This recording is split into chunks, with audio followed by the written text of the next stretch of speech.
Alliance hospital limited, বিশ্বমানের স্বাস্থ্যসেবা এখন আমার দেশে। আসসালামু আলাইকুম। আমি ডাক্তার রুমান আক্তার হ্যাপি। আমি শিশু ও শিশু নিউরোলজি বিশেষজ্ঞ। আমি আছি আপনাদের সাথে অ্যালায়েন্স হসপিটালে। এখন আসেন, এই যে অতিরিক্ত চঞ্চলতা বা বদমেজাজি বাচ্চার জন্য আমরা আসলে কি করতে পারি?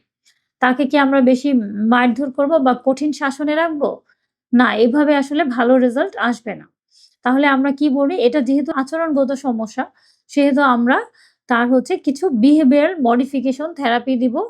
কিছু ড্রাগ ট্রিটমেন্ট আছে এবং আরো যেটা আমাদের জন্য বেশি ইম্পোর্টেন্ট ফ্যামিলিতে, সেটা হচ্ছে বাবা-মার উচিত বাচ্চাকে বেশি করে সময় দেয়া।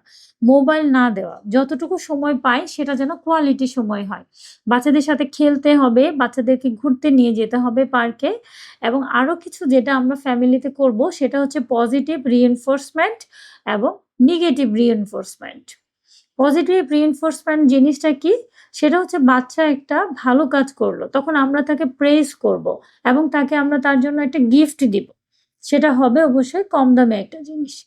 বেশি দামি দিলে সে পরে আর কম দামিটা পছন্দ করবে না। তারপরে আসেন নেগেটিভ রিইনফোর্সমেন্ট। সেটা কি? সেটা হচ্ছে যে বাচ্চা একটা খারাপ কাজ করলো অথবা আমি বলে গেলাম যে, "আজকে তুমি এই দুষ্টামিটা করবা না, জিনিসটা ভাঙবা না।" তারপরে সে করলো।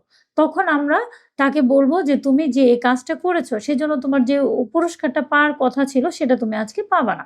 সেটা হচ্ছে নেগেটিভ রিইনফোর্সমেন্ট। সো বাবা-মাকে একটু বেশি সচেতন হতে হবে, একটু বেশি সময় দিতে হবে বাচ্চাদের এই আচরণগত সমস্যাগুলা দূর করার জন্য। সুতরাং বাচ্চাদের ব্যাপারে এরকম ছোটখাটো টিপস পেতে আপনারা অবশ্যই অ্যালায়েন্স হসপিটালের ইউটিউব চ্যানেল অথবা ফেসবুক পেজের সাথে যুক্ত থাকুন। ধন্যবাদ সবাইকে। অ্যালায়েন্স হসপিটাল লিমিটেড, বিশ্বমানের স্বাস্থ্যসেবা এখন আমার দেশে।